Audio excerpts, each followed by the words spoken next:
Hello and welcome back to my channel. In this video, we are going to be talking about the latest episode of What If. Of course, that is What If episode 6, What If Killmonger Saved Iron Man. Now, I gotta say, I think this episode was really well done. I mean, since episode 4, things seem to be very close to the status quo that we got in the first couple episodes once more. And that being said, I think it's really going well so far. I did enjoy the last episode, though I do think that it wasn't as good as episode 4. I still think that these two return to familiarity episodes are kind of like building back up to something crazy gonna happen. The premise itself for this episode I think was very interesting because after seeing over a decade basically of Iron Man on screen in this world, we get to see a version of him that never really sees any of the character progression that we'd always been waiting for and that we'd always seen him go throughout the entirety of the MCU. Instead, we get the version of Tony Stark we get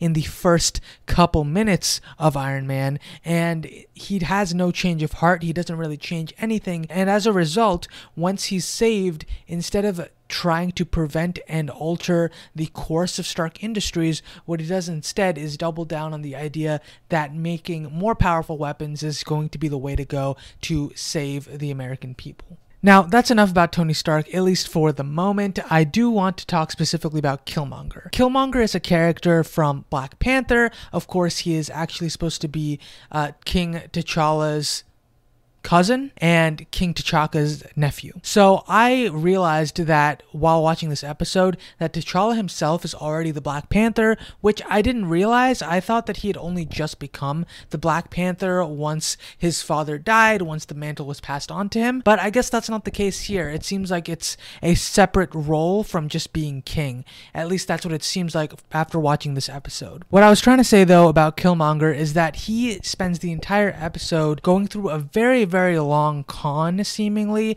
in that he starts by saving Tony's life and then ends up revealing Obadiah Stane's identity as he is affiliated with the Ten Rings. He automatically takes care of him, and then from there he ends up going to a potential role as the chief of security, I think, to the CCO, I believe that's what they're calling it, and I think he's basically like the vice president while Tony is the president of the company. I think that's how it is. So I was really surprised by that because I didn't really understand his motivations at that point. Even throughout, I was questioning whether or not in this universe something had happened and instead he was just being a good guy.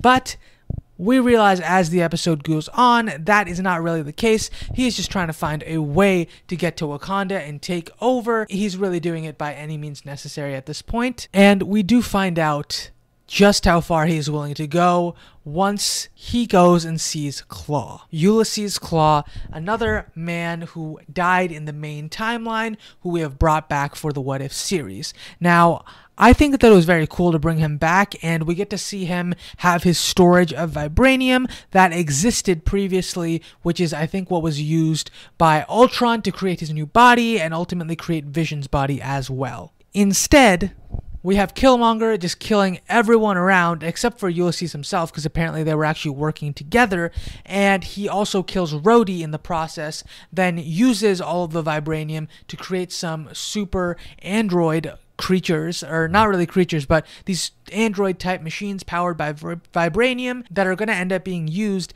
as weapons against Wakanda. Before we continue, I just wanted to mention that Rhodey's death was honestly a little bit of a shock to me. I didn't realize that they were going to do that. I assumed that Rhodey being there, he was somehow going to escape and then tell Tony what was actually going on, that Killmonger was not to be trusted, but instead he just gets killed, and obviously Tony ends up having to find that out for himself, and he does this because of, I guess, just using science. He's able to figure out that Killmonger actually killed all the people there, attacked everyone, and ended up killing Rhodey. Unfortunately, Tony does not think this through because he does not have any of the character progression that he has during the original Iron Man film and the rest of his tenure as a character in the MCU, and instead, he immediately confronts Killmonger and gets himself murdered. Yeah, that happened, and I think partially this is mainly due to the fact that, I mean, Tony is such a reckless character at the start of the story. We just don't get to see any progression there because of how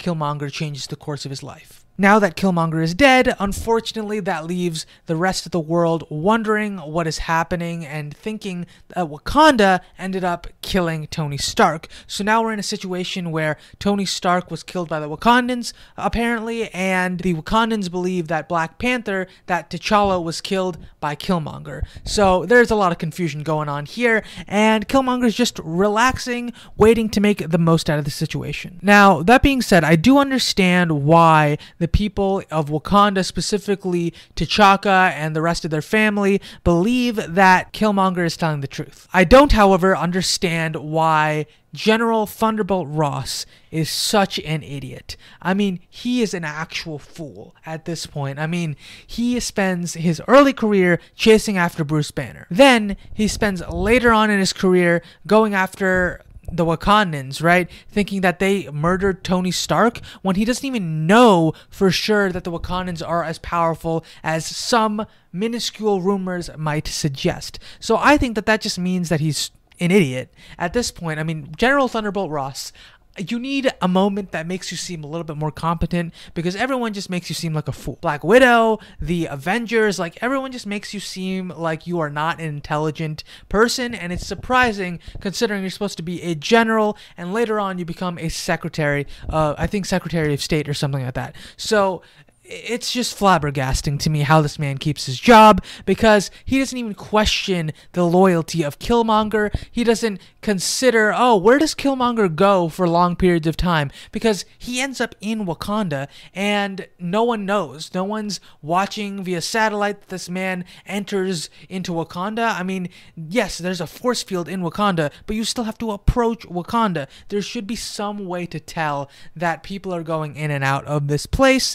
especially someone as high profile as Killmonger. Enough shitting on General Ross. Let's talk about who we're all waiting to see more and more of, and that is, of course, the Watcher. We get yet another couple of glimpses at his actual face. This time, instead of just being in the shadows, it seems like he's more visible once more, which I'm not sure exactly what that indicates, because early on, the first couple episodes, he was always like in shadows, in backgrounds, and then episode 4 happens. He actually appears, and then episode 5, presumably, now that I'm looking back, I think that because of what happened in episode 4, because he basically walked in and was like talking to the person, interacting with Doctor Strange, he was like, all right, I need to take a step back once more and just chill out. And then here he seems to be maybe getting a little bit more invested, maybe that's what it means, or he's a little bit more involved or something. Maybe someone as powerful as Doctor Strange would have probably been able to tell that he was there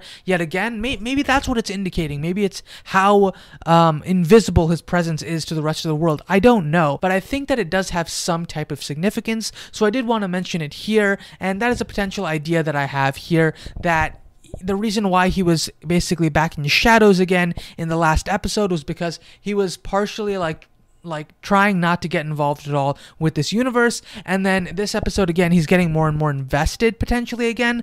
I'm not too sure. I think that's what it is. It's a possibility, because in episode 4, even before he completely reveals himself, I think he was a little bit more visible earlier on in that episode 2 when Doctor Strange was able to notice him. So I do think that that is something to note. That being said, that is all I had to say for this episode. I really enjoyed it. I'm super excited to see what comes next, because I'm hoping to get another 1 or 2 episodes where the Watcher directly interacts, where he breaks his rules, and we get to maybe learn a little bit more about him as a character. Did his people originally just follow the original timeline? Did they diverge? Are these the same group of Watchers that were sitting there talking to Stan Lee way back when?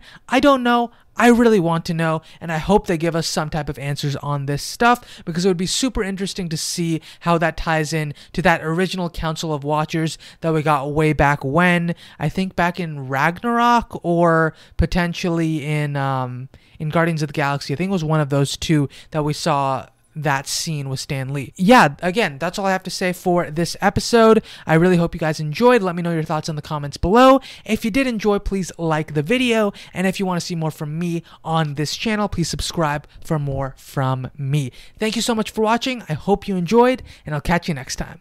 Bye.